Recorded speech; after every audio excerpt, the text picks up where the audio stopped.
নমস্কাৰ স্বাগতম জনাইছো প্ৰদীপ একাডেমি ইউটিউব চেনেলটোলৈ আজি ক্লাছ 7ৰ সায়েন্সৰ যেটো চেপ্টাৰ নম্বৰ 18 বৰ্জিত পানীৰ কথা বা ওয়েস্ট ওয়াটাৰ ষ্টৰীৰ বিষয়ে আজি এই চেপ্টাৰটোৰ বিষয়ে আলোচনা কৰিম গতিকে চেপ্টাৰটোৰ নামটোই আছে বৰ্জিত পানীৰ কথা আমি ঘৰত যিখিনি পানী ব্যৱহাৰ কৰো আৰু বিভিন্ন কামত ইয়াক লেতেৰাও কৰো সেই লেতেৰা পানীৰ বিষয়ে আজি পঢ়িম বিশেষকৈ আমি কি কামত ব্যৱহাৰ কৰো লেতেৰা কৰো বাসন ধোৱা বেং আদিৰ পৰা নৰ্দমালৈ বৈ যোৱা ফেন বা তেলযুক্ত কলা মটিয়া ৰঙৰ পানীখিনি লেতেৰা বা মলিয়ন পানী এইবোৰক আমি বৰ্জিত পানী বুলি কোৱা হয়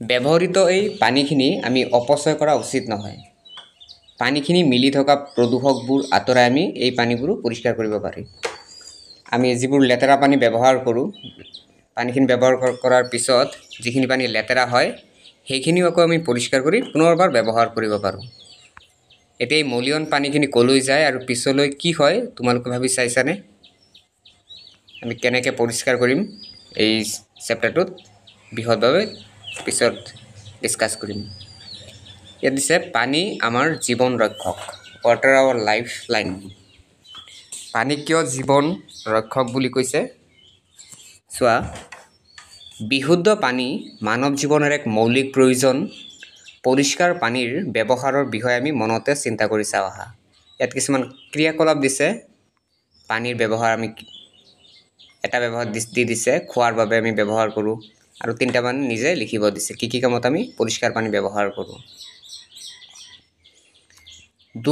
দুৰ্ভাগ্যবশতঃ ব্যৱহাৰৰ উপযোগী বিশুদ্ধ পানী সকলোৰে বাবে পৰ্যাপ্ত নহয় জনা গৈছে যে 1 বিলিয়নতকৈ অধিক সংখ্যক মানুহেই বীজাণুমুক্ত বিশুদ্ধ খোৱা পানীৰ পৰা বঞ্চিত হৈ আছে ইয়াৰ ফলত মানুহৰ নানা বেমাৰৰ সৃষ্টি হয় আমি যদি বিশুদ্ধ পানী সেৱন নকৰো তেতিয়া বিভিন্ন ধৰণৰ বেমাৰ আজাৰ হ'ব পাৰে তোমালোকে অধ্যায় 16ত মহিলা আৰু ছোৱালীবোৰৰ বহু কিলোমিটাৰ দূৰৰ পৰা বিশুদ্ধ পানী কঢ়িয়াই অনাৰ বিষয়ে পঢ়ি আহিছা আগৰ চেপ্টাৰটোত আমি পাইছিলো কেনেকৈ দূৰৰ পৰা পানীবিলাক কঢ়িয়াই আনে মানুহৰ বাবে মৰ্যাদা হানিকাৰক নহয়নে জনসংখ্যা বৃদ্ধি প্ৰদূষণ ঔদ্যোগিক বিকাশ ত্ৰুটিপূৰ্ণ ব্যৱস্থাপনাকে আদি কৰি বহু কাৰকৰ বাবে বিশুদ্ধ পানীৰ ক্ৰমাগত অভাৱ হোৱাৰ বিষয়ে তোমালোকে ইতিমধ্যে 16 চেপ্টাৰত পঢ়ি আহিছা তাৰ আগৰ যেটো চেপ্টাৰ আছিল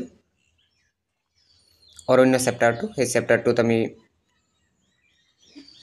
বিশুদ্ধ পানীৰ কি ক্ৰমাগত অভাৱ এইখিনি বে কৈছিলো 22 মাৰ্চ 2005 বিশ্ব জল দিৱসৰ দিনাখন ৰাষ্ট্ৰসংঘৰ জেনেৰেল এছেম্বলি 2005 to 15 সময়খিনিত পানী প্ৰাণ ধাৰণাক মূল মন্ত্ৰ হিচাপে লৈ কাম কৰি যাবলৈ আন্তঃৰাষ্ট্ৰীয় দহক হিচাপে ঘোষণা কৰিছে আমি 22 মাৰ্চ 2005 চনৰ পৰা বিশ্ব জল দিৱস দিন আমি বিশ্ব জল দিৱস 22 মাৰ্চত আমি পালন কৰো আৰু 2005 চনৰ পৰা সাধাৰণ পৰিষদে সেইখিনি সময়ৰ পৰা পালন কৰি আহি আছে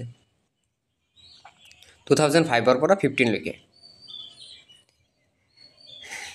আৰু তেতিয়াৰ মূল মন্ত্ৰ আছিল পানীয়ে প্ৰাণ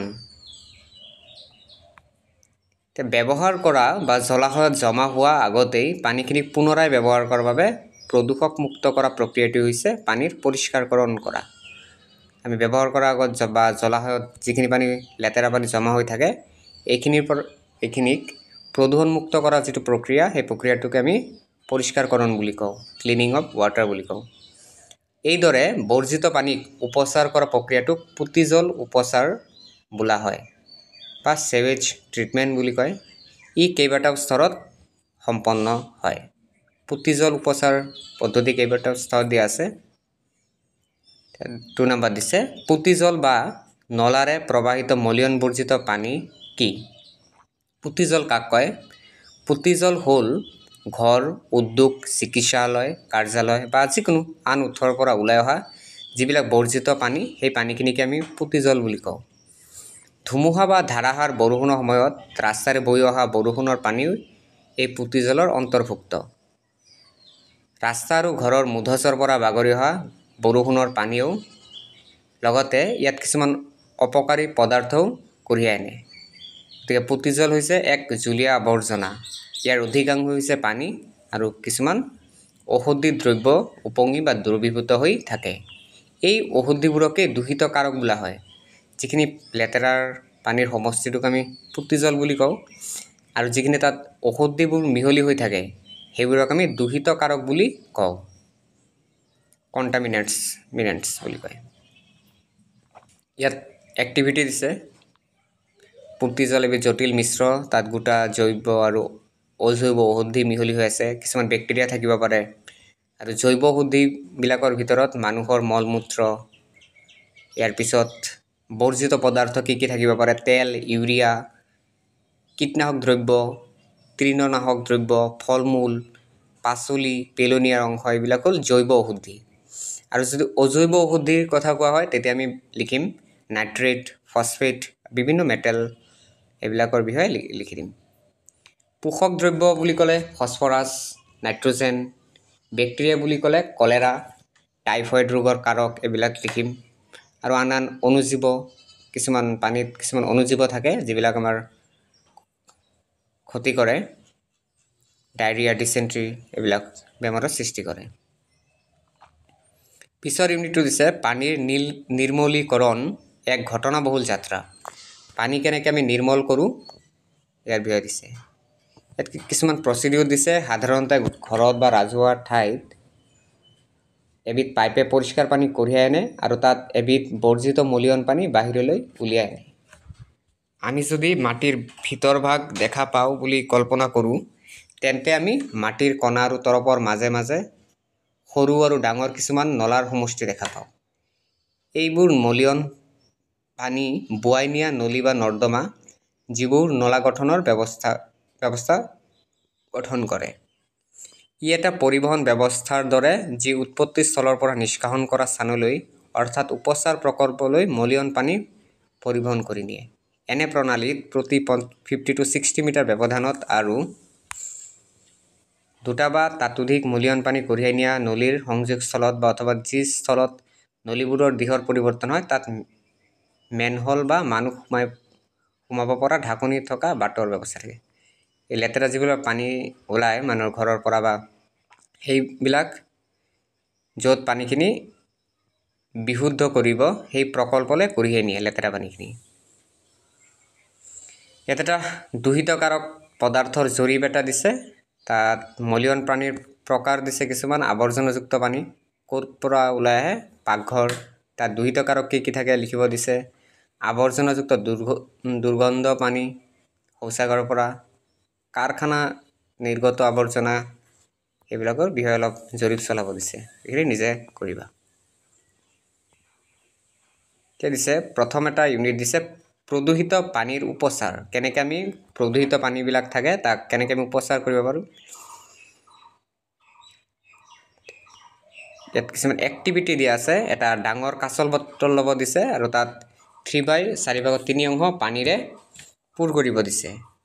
তাত কিছুমান জৈৱিক পদাৰ্থ যেনে ঘাঁহৰ টুকুৰা আদি বা কমলাৰ বাকলি, অতি কম পৰিমাণৰ চাবোন পানী এইবিলাক যোগ কৰিব দিছে। ইয়াৰ পিছত বটলটোত সাঁফৰটো মাৰি ইয়াক ভালদৰে জোকাৰি আৰু সূৰ্যৰ পোহৰত এই মিশ্ৰণটোক 2 দিনৰ বাবে ৰাখিব দিছে। বটলটো সাঁফৰ মাৰি জোকাৰিব দিছে। ইয়াৰ পিছত 2 দিনমানৰ পিছত মিশ্ৰণটো জোকাৰি লোৱা আৰু মিশ্ৰণটো এটা নমুনা পৰীক্ষানলীত ল'ব দিছে। পিছত দিছে কাঁচৰ বটলটোৰ নমুনাখিনিত বুৰবুৰণি উঠিবৰ বাবে একুৰিয়ামৰ এটা বায়ু সঞ্চালন আহিলাৰ লগত সংযোগ কৰা আৰু কেইঘণ্টামানৰ বাবে বায়ুৰ সঞ্চালন হ'বৰ বাবে সঞ্চালন আহিলাটো গোটেই নিশাটোৰ বাবে সংযোগ কৰি ৰাখিব পাৰা। যদি তোমালোকৰ বায়ু সঞ্চালন আহিলাৰ অভাৱ, তেন্তে যান্ত্ৰিক ঘুটনি বা মিক্সাৰ ব্যৱহাৰ কৰিবা। তোমালোকে নিজেও কেইবাবাৰো ইয়াক ঘুটি ল'ব পাৰা। পিছৰ দিনা যেতিয়া বায়ু সঞ্চালন সম্পূৰ্ণ হ'ল, তাৰপিছত আকৌ আৰু এটা টেষ্ট টিউবত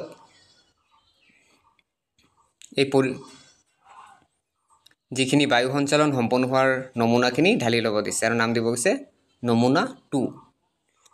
নেক্সট এটা শংকু আকাৰত প্ৰস্তুত কৰিবৰ বাবে এডোখৰ ফিল্টাৰ পেপাৰ ল'ব দিছে আৰু ফিল্টাৰ পেপাৰ লৈ এইখিনি আকৌ ফিল্টাৰ কৰিব দিছে। পিছত চুপিটোত কিছুমান তৰপ দেখা পাম। এটা হ'ল বালিৰ এটা তৰপ, শিলগুটি এটা, মিহি সৰু শিলগুটি আৰু মজলীয়া আকাৰৰ শিলগুটি কিছুমান ৰাখিব দিছে। ইয়াত কৈ দিছে প্ৰকৃত পৰিশোধন প্ৰকল্পত কোনো ফিল্টাৰ পেপাৰ ব্যৱহাৰ নহয়, কিন্তু বাল্টি ফিল্টাৰৰ বহুত ডাঠকৈ বালি থাকে। বাকী থকা বায়ু সঞ্চালিত জুলীয় পদাৰ্থখিনি ফিল্টাৰৰ মাজেৰে বিকৰত পৰিবলৈ দিয়া। ফিল্টাৰটো জুলীয়া পদাৰ্থৰে উপচি পৰিবলৈ নিদিবা। যদিহে ফিল্টাৰ কৰা জুলীয়া পদাৰ্থখিনি পৰিষ্কাৰ নহয়, তেন্তে পৰিষ্কাৰ পানী নোপোৱা পৰ্যন্ত কেইবাবাৰো ফিল্টাৰ কৰা। সেইখিনি ফিল্টাৰ কৰিব দিছে। পিছত দিছে পৰিশ্ৰুত পানীখিনি তৃতীয় পৰীক্ষা নলত ৰাখি তাৰ নমুনা 3 বুলি লিখিব দিছে। এটা চতুৰ্থ পৰীক্ষা নলত পৰিশ্ৰুত পানীখিনিৰ অন্য এটা নমুনা লোৱা। ইয়াত ক্লৰিন টেবলেট মিক্স কৰিব দিছে আৰু চাফা নোহোৱালৈকে ভালদৰে মিহলোৱা আৰু পৰীক্ষা নলটো ক্লৰিনযুক্ত নমুনা 4 বুলি চিহ্নিত কৰা। অন্তিমটো টপিকত কি দিছে, আটাইকেইটা পৰীক্ষা নলী সাৱধানেৰে লক্ষ্য কৰা আৰু জিভাত নলগাই সোৱাদ নলবা, মাত্ৰ গোন্ধ লোৱা। এক্সপেৰিমেণ্টটো দিছে পৰিস্ৰাৱন প্ৰণালীটো। তাৰপিছত কিছুমান উত্তৰ কৰিব দিছে। পিছৰ ভিডিঅ'টোত বৰ্জিত পানীৰ উপচাৰ প্ৰকল্পৰ বিষয়ে পঢ়িম, কেনেকৈ বৰ্জিত পানীখিনি উপচাৰ কৰে সেইখিনিৰ ওপৰত। গতিকে ভিডিঅ'টো শেষলৈকে চোৱাৰ বাবে ধন্যবাদ থাকিল।